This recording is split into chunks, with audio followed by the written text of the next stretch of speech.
A través dunha moción presentada a pleno, os socialistas de Boiro demandan á Xunta de Galicia unha maior dotación orzamentaria para financiar o servizo da axuda no fogar. Na actualidade, a Administración Autonómica achega 12 euros por hora de servizo, cando o custe real encareceuse notablemente, oscilando entre os 22 e os 24 euros.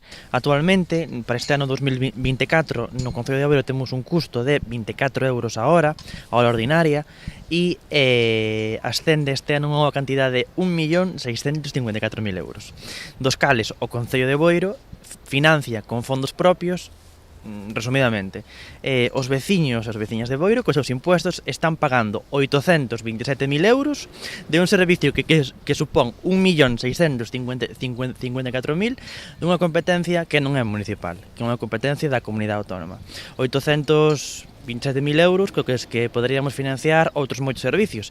O déficit entre o prezo establecido pola Xunta, que se mantén conxelado dende hai anos, e o custe real do servizo está a ser asumido polos concellos, constituindo unha pesada carga para as arcas municipais.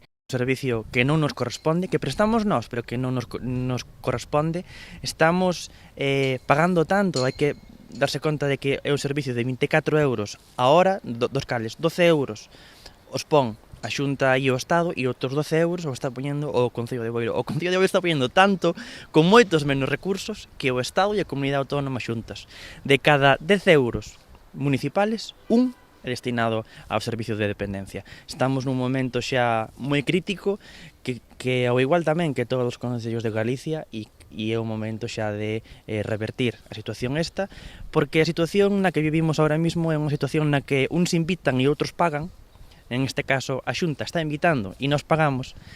É o momento xa de que a Xunta se faga cargo das súas competencias, en este caso, o servicio de dependencia, que o dote de financiación, e desta forma poder nós, os veciños de Boiro, utilizar eses 827.000 euros para os nosos propios servicios.